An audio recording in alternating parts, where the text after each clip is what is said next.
Two major storms in as many weeks have left much of the region in ruin and despair. But one thing that has not been destroyed is the positive attitudes of people living in the storm's aftermath. What else am I going to do? My livelihood is underwater. It went underwater, you know, it's gone. But I'm trying to rebuild it. Chris Jacobs watched as Superstorm Sandy ripped through the restaurant his grandmother built in the 1930s. Yeah, we'll rebuild this town. You know, it's been here for years. It's not going to go anywhere now. And while he cleans up and waits to rebuild, Jacobs and others like him have made it their mission to help feed those who've come to help their town.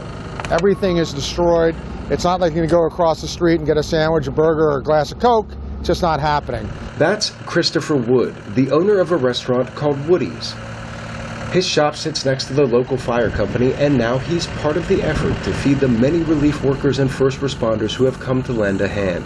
What I did is I reached out to the people that I know and pulled all the resources I could together in order to get the Army National Guard, for example, to get the resources I need to feed this town. And it's come together remarkably well. Right now we're really just out here to support the community, support the towns, and support the people that have lost pretty much everything. Today, that means helping empty truckloads of supplies. All that food goes to feed out-of-town relief workers. Whenever the place is clean, they don't need me anymore, that's when we'll go on to the next one. I'm always optimistic. That's my nature.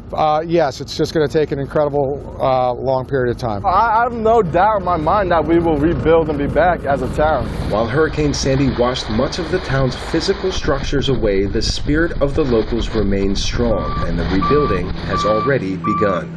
Arash Arabasadi for VOA News, Seabright, New Jersey.